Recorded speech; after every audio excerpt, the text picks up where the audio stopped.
이 시간 함께 나누실 하나님의 말씀은 출애굽기 34장 29절에서부터 35절까지 말씀입니다. 구약 성경 136페이지에 있는 출애굽기 34장 29절에서부터 35절까지 말씀을 다 함께 봉독하시겠습니다. 모세가 그 증거의 두 판을 모세의 손에 들고 시내산에서 내려오니 그 산에서 내려올 때에 모세는 자기가 여호와와 말하였으므로 말미암아 얼굴 피부에 광채가 나나 깨닫지 못하였더라. 아론과 온 이스라엘 자손이 모세를 볼 때에 모세의 얼굴 피부에 광채가 남을 보고 그에게 가까이 하기를 두려워하더니 모세가 그들을 부르매 아론과 회중의 모든 어른이 모세에게로 오고 모세가 그들과 말하니 그 후에야 온 이스라엘 자손이 가까이 오는지라. 모세가 여호와께서 시내산에서 자기에게 이르신 말씀을 다 그들에게 명령하고 모세가 그들에게 말하기를 마치고 수건으로 자기 얼굴을 가렸더라. 그러나 모세가 여호와 앞에 들어가서 함께 말할 때에는 나오기까지 수건을 벗고 있다가 나와서는 그 명령하신 일을 이스라엘 자손에게 절하며 이스라엘 자손이 모세 얼굴의 광채를 보므로 모세가 여호와께 말하러 들어가기까지 다시 수건으로 자기 얼굴을 가렸더라. 아멘.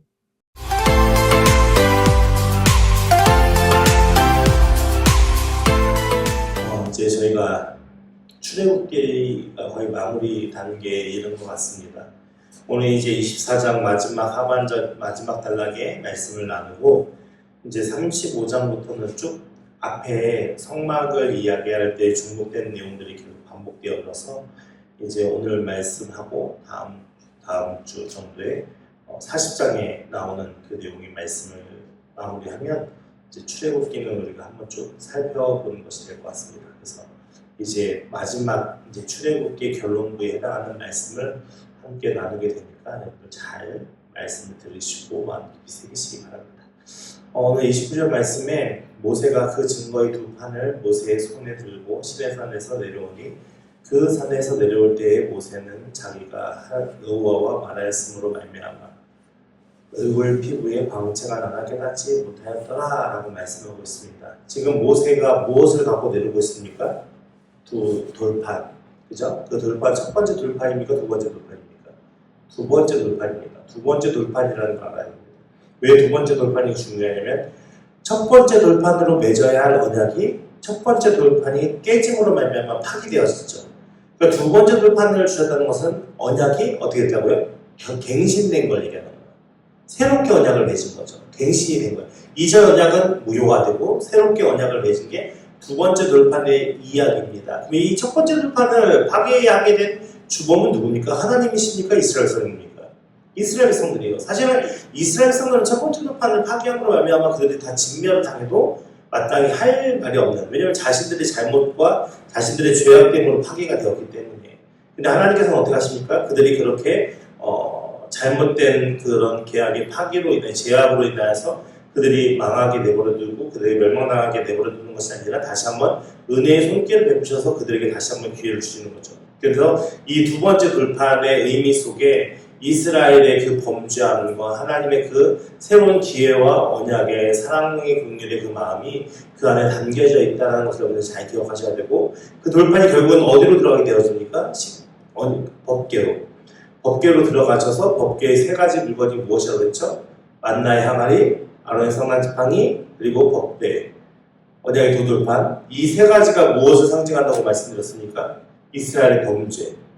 그래서 그 법궤를 덮는 그 곳에 희생 제물에 그 속죄의 피가 뿌려지는 속죄소 시은좌라는 곳이 되어졌고, 결국 그것을 통해서 그곳에 피가 뿌려짐을 통해서 이스라엘의 그 범죄와 죄악됨을 하나님께서 용서해 주시고 회복시켜 주심을 그 성막에 관련된 일들을 통해서 우리가 알아볼 수 있습니다. 이것이 얼마나 중요한 의미를 담고 있는지 아셔야 돼요. 그래서 우리가 창세기도 지금 주일날 살펴보고 있죠. 지금 출애굽기 살펴보고 있죠.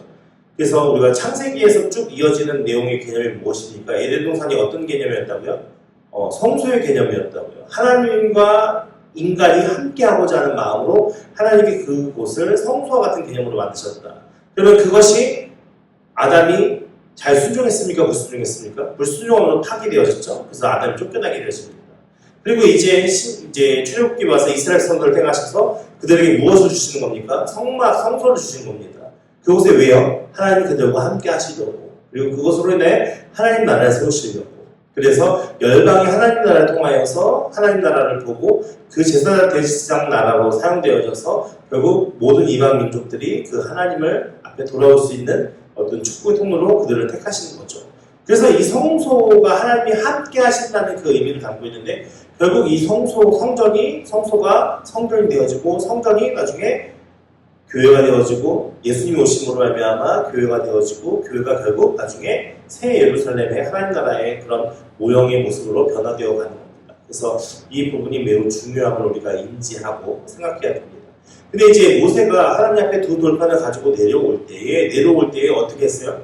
모세에게 어떤 변화가 일어났죠? 그의 얼굴, 피부에 광채가 나기 시작했어요. 근데 그 광채가 나는 것을 모세는 알았어요? 몰랐어요? 몰랐죠. 왜냐면 자기 얼굴을 자기가 볼 수는 없잖아요. 내 얼굴에 광채가 나오는데 내가 내 얼굴을 볼 수 없으니 알 길이 없었겠죠.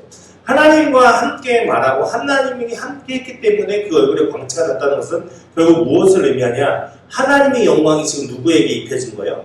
네, 모세에게 입혀진 겁니다. 그 모세에게 얼굴에 영광의 광채가 나타나기 시작하는 거예요. 근데 모세는 비유적으로 누구를 예표하는 사람입니까? 예수 그리스도를 예표하죠. 모세나 성막은 결국 비유적으로 예수 그리스도를 표현하고 나타내고 모형으로서 쓰임받게 되는 것인데 이 모세의 얼굴에 광채가 났다는 것은 결국 무엇을 할 수 있냐면 모세가 사람이잖아요. 사람에게 누가 임한 거예요? 하나님의 영광이 임한 거죠. 그러니까 결국 이 모세에게 광채가 났다는 그 말씀을 통해서 우리가 무엇과 연결지어서 생각해 볼 수 있냐면 하나님의 영광이고 하나님의 영이신 예수 그리스도가 결국 육신의 몸을 입고 이 세상에 오시는 것을 알 수 있죠. 예, 모세가 그 다음에 어떤 일이 벌어지는지 보십시오. 3절 말씀에 아론과 온 이스라엘 자손이 모세를 볼 때 모세의 얼굴 피부에 광채가 남을 보고 그에게 가까이 하기를 두려워하더니 라고 말씀하고 있습니다. 결국 아론과 이스라엘 자손이 왜 모세의 얼굴을 볼 때에 그 얼굴에 광채가 남을 보고서 두려워했을까요? 무엇 때문에 두려워했을까요? 그들 마음속에 떳떳하다면 모세를 보고 두려워할 필요가 있을까요? 아무것도 없을 겁니다. 그러니까 아론이 그 금송아지 우상을 만드는데 가장 앞장섰던 자고, 그리고 이스라엘 자손도 방금 얼마 전까지 그 금송아지를 통하여서 하나님 앞에 징계를 받아서 많은 사람들이 죽어나갔잖아요. 그러니까 그들 안에는 지금 무엇이 있어요? 그들의 죄로 말미암아 여호와 하나님이 우리를 버리시면 어떡하지라는 두려움이 있었을 거란 말이죠. 근데 모세가 하나님을 만나러 가서 두 돌판을 가지고 내려오는데 그 얼굴에 광채가 나는 그것을 보면서 뭔가 다르다는 걸 느꼈겠죠. 우리와는 뭔가 다른 존재구나, 어떤 다른 모습이구나 라는 것을 보면서 그들 마음속에 무엇이 하면 하나님 앞에 하나님에 대한 불순종과 죄악된 마음들에 대한 두려움이 생겼을 거예요. 왜냐하면 무슨 일이 또 어떻게 벌어질지 모르는 그런 상황이었을 거 아니에요. 그래서 가까이 하기를 어떻게 했다고요? 네, 두려워하였어요. 사실 예수 그리스도께서 이 세상에 오셔가지고 이 세상에서 하나님의 공생의 생활을 할 때 예수님 앞에 사람들이 막 몰려왔죠. 근데 몰려온 이유가 뭐죠? 근데 그들의 치유와 회복을 위해서 하나님이 예수님의 그런 사역을 하셨기 때문에 그래요. 가난한 자들, 병든 자들을 치유하면서 회복시키시면서 하나님 나라의 복음을 전가하셨으니까. 실상 그들의 기득권 세력들은, 그들의 죄악의 가장 주도적인 세력들은 예수님 앞에 가까이 나아가려는 마음이 하나도 없었어요. 오히려 배척하고 오히려 멀리하기만 했죠. 그러니까 이런 광경의 모습들을 봤었을 때 예수님이 오셨을 때 예수님으로 하여금 사람들에게 인정받았던 것은 그가 귀신들 물리치고 병든 자를 고치고 안진뱅이를 일으키고 눈병자 소경을 눈을 보게 하고 문둥병을 낫게 하는 여러 가지 많은 기적과 이적의 일들로 사람들로 하여금 인기도 받았지만 실상 예수님께서 하셨던 그 모든 일들에는 사람들이 어떻게 한다고요? 다 두려워하고 가까이 하지 않았단 말이죠. 31절 말씀에 모세가 어떻게요? 그들을 불러요. 그러니까 예수님께서 친히 찾아가셔서 그들을 만나주시잖아요.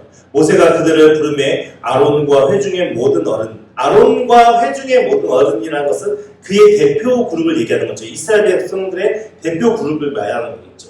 그들이 이제 모세가 먼 발치에서 오지 않고 그 두려운 마음으로 자신을 바라보고 있으니까 이리 모여세요, 이리 와보세요 하고서 불러요. 불렀더니 아론과 그 회중의 모든 어른, 그들 회중들의 대표자들이 모세 앞으로 나오게 됩니다. 모세 앞에 모세에게로 오고 모세가 그들에게 이제 말을 하기 시작합니다. 근데 무엇을 말하냐? 32절에 그 후에야 온 이스라엘 자손이 가까이 오는지라 모세와 자신의 지도자들하고 가까이 대화를 하니까 나머지 이스라엘 백성들이 모세에게 무슨 말 하나 이제 가까이 나오기 시작하는 거죠. 근데 모세가 여호와께서 시내산에서 자신에게 이르신 말씀을 다 그들에게 명령하고, 그러니까 지금 모세는 어떤 사람으로 온 거예요? 하나님의 뜻을 알려주는, 하나님의 그 어떤 규율과 규칙과 그런 모든 것들을 이스라엘 사람들에게 알려주기 위한 중보자로서 지금 쓰는 거예요. 그러니까 결국 그들에게 하나님의 뜻을 알리고 하나님의 법도와 하나님의 규례와 하나님의 율법에 대해서 좀 명령으로 말씀하고 있는 것이, 전해주고 있는 것이죠.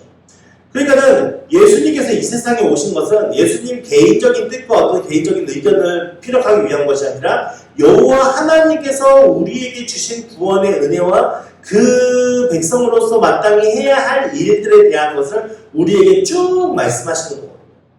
그것이 우리에게 새겨져서 우리 안에 성령으로 하나 되어서 우리가 예수 그리스도를 믿음으로 말하면 하나님의 자녀가 되는 은혜 앞에 서게 되어진 것입니다.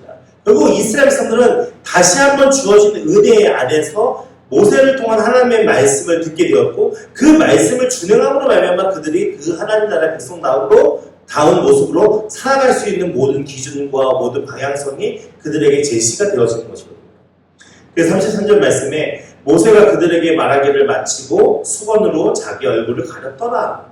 모세가 그들에게 그 말씀을 마쳤다라는 말씀의 표현은 그냥 모든 것이 다 끝났다, 엔드의 표현이 아니라 한 단락이 맞춰진 거예요. 그러니까 예를 들어서 모세가 이 말씀을 정기적으로 계속 이스라엘 백성들에게 이야기했을 것이라고 추정되어지는데, 그 과정 속에 첫 번째 이제 끝나고 두 번째 끝나고 이제 그 한 번 한 번이 끝날 때마다 마쳤다라는 이 표현을 쓴 거예요. 한 번만 전화하고 끝난 게 아니라, 왜냐하면 우리가 한 번 들은 말씀을 어떻게 다 기억하고 그걸 지킬 수 있겠습니까? 그러니까 정기적으로 계속 그 말씀에 대해서 이야기했을 것이고, 이스라엘 백성들은 그 말씀을 들으면서 자신들의 삶에 대해서 돌아보면서 우리가 지켜야 할 것, 우리가 하지 말아야 할 것들, 우리가 행해야 할 것들을 분별하면서 그들의 하나님 나라의 백성다운 삶을 살았겠죠. 근데 그 말씀을 다 마치고 나서 어떻게 해요? 수건으로 자기 얼굴을 가렸대. 왜 수건으로 가렸죠? 수건으로 자기 얼굴을 가린 이유가 무엇일까요? 끝났기 때문에? 이스라엘 백성들이 지금 모세의 얼굴에 광채가 남을 통해서 어떻게 하고 있어요? 두려워서 오지를 못하고 있잖아요. 그러니까 하나님은 두려운 하나님이시기도 하지만 사실은 하나님께서는 우리 인간들을 단순히 무섭고 두려운 어떤 공포의 그런 상황 속에 우리가 그 하나님을 따르기를 원하는 하나님은 아니시잖아요. 그러니까 하나님은 계속 우리를 어떻게 설득해 가시는 거예요? 하나님이 사람으로 계속 설득해 가시는 거예요. 근데 모세가 계속 두려운 얼굴로, 그 광채의 얼굴로 돌아다니면서 막 이렇게 하면은 사람들은 어떤 모습으로 변해져 갈까요? 외식적인 모습으로 변해갈 수밖에 없어요. 왜냐면 그 광채의 얼굴을 보면서 그 광채의 얼굴을 볼 때는 조심하고 없어지면 사라지고, 이런 관점이 되면 안 되니까, 사실은 모세 입장에서는 자신의 그 광채의 모습이 이스라엘 사람들에게 두려운 마음을 주는 그런 모습이 되면 안 되니까 얼굴로 가리면서 그렇게 하는 거예요. 얼굴로 가리면서 그 이스라엘 백성들이 진짜 그 이스라엘 백성들과 함께 하시는 하나님을 바라볼 수 있게끔 하시는 거죠. 그러니까 모세가 뭔가 특별한 존재가 되면 안 되는 거예요. 이해가 되십니까? 모세가 뭔가 특별한 존재가 돼서 이스라엘 백성들이 하나님을 바라보는 그 관점이 모세를 통해 바라보게 되어지면 안 된다는 거죠. 우리가 예수 그리스도를 통해서 하나님을 믿지만 우리가 예수님을 바라보는 의미가 무엇입니까? 하나님 앞에서 바로 살기 위해서 우리가 예수님을 바라보는 거잖아요. 예수님이 행하시던 그 모습들을 관찰하고 돌아보면서 우리도 그런 삶을 살기 위해서 예수가 힘쓰는 건 아니겠습니까? 근데 예를 들어서 예수님이 직접 계속 그들과 함께 계신다면 이스라엘 제자들의 입장에서는 어떻게 할까요? 하나님을 의식하기보다는 누구에게 집중하게 돼 있어요? 예수님에게 집중하게 돼 있어요. 그럼 오늘날 교회의 구조가 저는 개인적으로 좀 불만족스러운 구조 중에 하나가 여기에 있습니다. 모세는 자기가 하나님의 영광이 임했던 그 얼굴을 가졌지만 그 영광이 임했던 그 얼굴을 수건으로 덮거든요. 그러면서 이스라엘 성들이 누구 앞에 살게 하는 거예요? 하나님 앞에 살게 하는 거예요. 모세 앞에 사는 게 아니라 하나님 앞에 살게 하는 거라고요. 근데 모세가 만약에 얼굴을 가리지 않고 그냥 다녔으면 어떨까요? 모든 사람들이 모세에게 집중했을 겁니다. 그러니까 모세가 언제만 얼굴을 봤냐면, 수건을 봤냐면, 그러나 모세가 여호와 앞에 들어가서 어디요? 회막에 들어가는 거죠. 아직 성막은 지어지지 않았고 회막을 통해서 모세가 하나님과 대화를 나누잖아요. 그 회막 앞에 들어가서 함께 말할 때는 나오기까지 수건을 어떻게 하나님을 만날 때는 수건을 벗어요. 있는 그들의 모습으로 대화를 했어요. 하지만 백성 앞에 나올 때는 어떻게 해요? 수건을 가렸어요. 왜냐하면 아직도 그 얼굴에 광채가 나니까. 그 명령하실 때는 이스라엘 사람이 전함에 이스라엘 사람들이 모세의 얼굴에 광채를 보므로 모세가 여호와께 말하러 들어가기까지 다시 수건으로 자기 얼굴을 가렸더라. 결국 무엇을 얘기하는 겁니까? 이스라엘 백성들이 하나님의 말씀을 듣고 누구에게 집중하기를 바라는 거예요? 하나님. 그럼 우리가 집중해야 할 것은 무엇이냐면, 제가 여러분들 강단에 서서 하나님의 말씀을 함께 나눈다고 해서 저한테 집중하는 게 아니라 여러분 각자의 삶을 인도하시는 하나님께 집중해야 하는 거예요. 모세의 얼굴에 광채가 임했다는 것은 결국 이스라엘 사람들에게 무엇을 보여주기 위함이에요? 모세의 권위를 세워주기 위함이에요. 어떤 권위요? 하나님께서 특별히 지명하셔서 그를 통하여 말씀하신다. 왜냐하면 모든 사람들, 거의 대부분의 많은 사람들, 모세와 여호수아를 제외한 모든 사람들이 우상숭배의 그 축제 현장에 있었잖아요. 죄로 물든 상황에 있었잖아요. 오직 모세와 여호수아만 그 죄의 현장에 있지 않았거든요. 근데 그 모세를 통해서 하나님께서는 계속 명령하시고 말씀하시고 전달하시는 그런 어떤 전달자의 사명을 하나님께서 감당케 하시잖아요.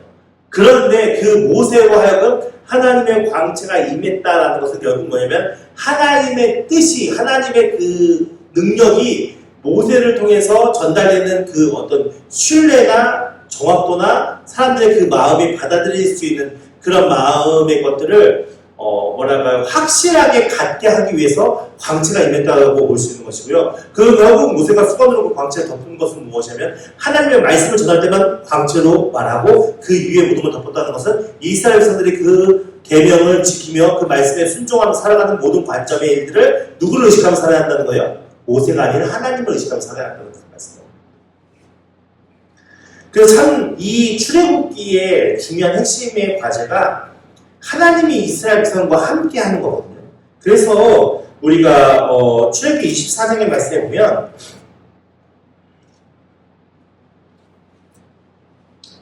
(24장 15절) 말씀에 보면 모세가 산에 오름에 구름이 산을 가리며 여호와의 영광이 시내 산 위에 머무르고 구름이 엿새 동안 산을 가리더니 일곱째 날에 여호와께서 구름 가운데서 모세를 부르시니 산 위에 하나님의 영광이 이스라엘 자손의 눈에 맹렬한 불같이 보였고, 기억나시죠?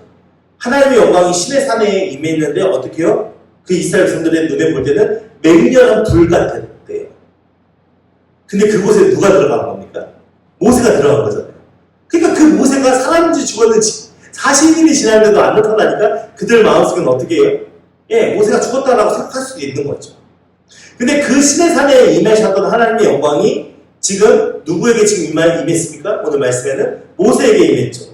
근데 뒤에 40장에 보면은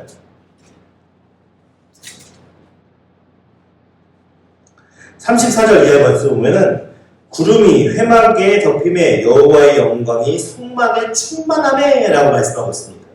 그러니까 이 하나님의 영광이 시내산 위에 임했다가 이제 모세의 얼굴에 잠깐 영광이 임했다가 결국에는 하나님께서 어디에요? 성막에 하나님의 영광이 충만하게 임하면서 그 성막이 결국 이스라엘 지kin의 가장 중앙에 있는 거잖아요. 그들의 삶의 가장 중앙 자리에 하나님께서 그들과 함께 하길 원하셔서 그 성막을 이들에게 허락해 주시는 모든 과정의 일련의 과정들이 출애굽기의 내용이잖아요. 그러니까 결국 출애굽기의 내용을 통해서 하나님께서 원하시는 것은 무엇이라는 걸 알 수 있습니까? 우리 가운데 임하기를 원하신다는 거죠.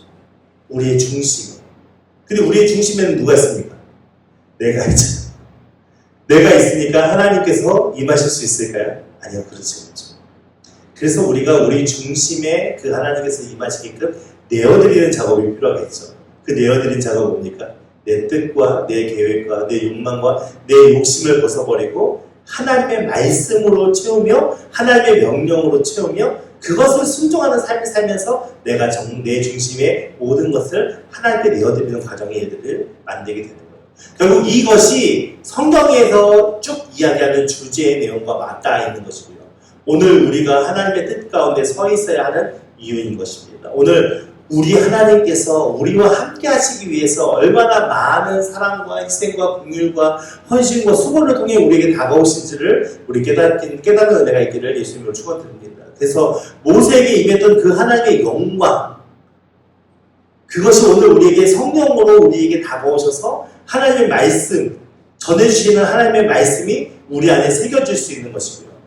그 새겨진 말씀을 통해서 우리는 또 믿음으로 살아갈 수 있는 것입니다. 마지막으로 우리 고린도후서 3장 3절 말씀 한번 보겠습니다. 고린도후서 3장 3절. 신약성경 288페이지 정도 있습니다.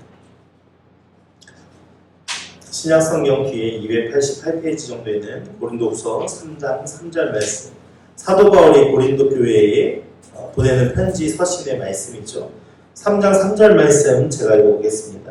너희는 우리로 말미암아 나타난 그리스도의 편지니, 너희는 고린도 교인을 얘기하는 것이고 우리는 사도 바울을 얘기하겠죠. 우리로 말미암아 나타난 그리스도의 무엇이라고요? 편지라고 얘기하고 있습니다. 이는 먹으로 쓴 것이 아니요 오직 살아계신 하나님의 영으로 쓴 것이니, 또 돌판에 쓴 것이며 또 돌판에 쓴 것이 아니요 오직 육의 마음판에 쓴 것입니다. 어디에 썼다고요? 네. 목으로 쓴 것도 아니고 돌판에 쓴 것도 아니고 오직 마음판에 쓰여졌다. 뭐가요? 그리스도의 편지. 이게 어디와 맞닿아 있냐면은 우리가 예레미야 31장 31절 말씀에 보면은 새 언약의 말씀이 있죠. 새 언약의 말씀. 하나님께서 뭐라고 말씀하셨습니까? 새 언약의 말씀을.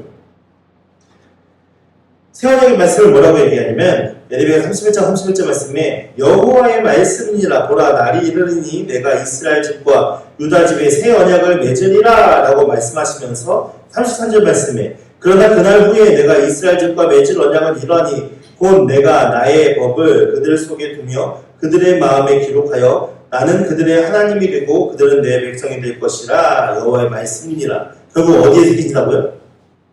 두 돌판에 새기는 게 아니라 그들의 마음에 새긴다고요. 그러니까 오늘 우리의 마음 속에 하나님의 말씀, 그 하나님의 언약을 새기셔서 우리로 하여금 어떻게 해요? 예수님을 믿게 했다고요. 그 예수님을 믿는 우리는 어떤 삶이 되어야 한다고요? 그리스도의 편지의 삶이 되어야 한다고요. 그걸 말씀하고 있는 겁니다. 그러니까 오늘 우리가 비록 모세와 같이 우리 얼굴에 광채가 나지는 않지만 결국 그 두 돌판을 가져온 모세가, 하나님의 영광이 임하여서 두 돌판을 가져온 모세가 이스라엘 백성들에게 그 모든 말씀을 전하는 그걸 통해서 이스라엘 백성들이 결국 하나님의 사랑으로 다시 한번 회복되어져서 하나님의 백성의 삶을 살아갈 수 있는 기회가 주어지는 거잖아요. 그러니까 오늘 우리가 그 은혜를 받았다면 우리가 어떤 마음과 어떠한 모습으로 우리의 삶을 살아가겠습니까? 예전에 우리가 똑같이 우상을 숭배하고 똑같이 우리가 정욕과 죄악된 삶을 살아갈까요? 아니잖아요. 이제 우리 안에 새겨진 그 말씀에 집중하면서 하나님의 그 언약에 집중하면서 우리가 하나님의 뜻을, 우리가 그 하나님의 뭐랄까요, 편지와 향기를 바라는 그리스도인의 삶을 살아야 하는 것이 우리가 마땅히 살아야 할 삶의 의무와 책임일 것입니다.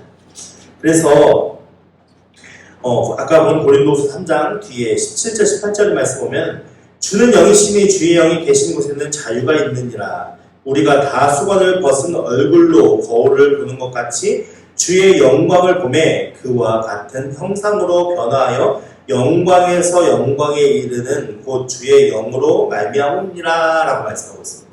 결국 우리가 눈으로, 그죠? 수건을 벗은 얼굴로 거울을 보는 것 같이 누구를 봐요? 그리스도의 영광, 주의 영광. 보십니까? 그러니까 오늘 우리가 그 영광을 보는 그 마음으로 결국 우리가 우리 안에 거하시는 성령께서, 우리와 함께 하신 그리스도께서 우리로 하여금 하나님의 영광을 보게 하시고 우리가 그 영광을 기대하고 소망하며 결국 그 하나님 나라에서 맞닥뜨릴 그 거룩한 하나님의 영광을 고대하고 희망하는 마음으로 오늘 우리의 삶은 그리스도의 편지와 같은 삶을 사는 것 아니겠습니까? 여러분, 이 세상의 삶이 끝이 아닙니다. 우리는 영원한 삶을 고대하며 그 영광의 주님을 만날 것을 기대하며 사는 자들입니다. 오늘 우리의 삶에 조금은 녹록지 않고 조금은 힘들고 어려운 많은 문제들이 있겠지만 그것에 잠식당하지 않고 믿음으로 모든 것을 이겨나가시면서 하나님께서 우리와 함께 하시는 게 함께 하심에 무엇이 두렵겠습니까? 무엇이 염려스럽겠습니까? 하나님이 하실 것이라는 것을 믿고 오늘 우리의 삶을 말씀 가운데 주와 함께 동행하면서 믿음으로 승리하는 저 여러분 되기를 예수님의 이름으로 축원드립니다.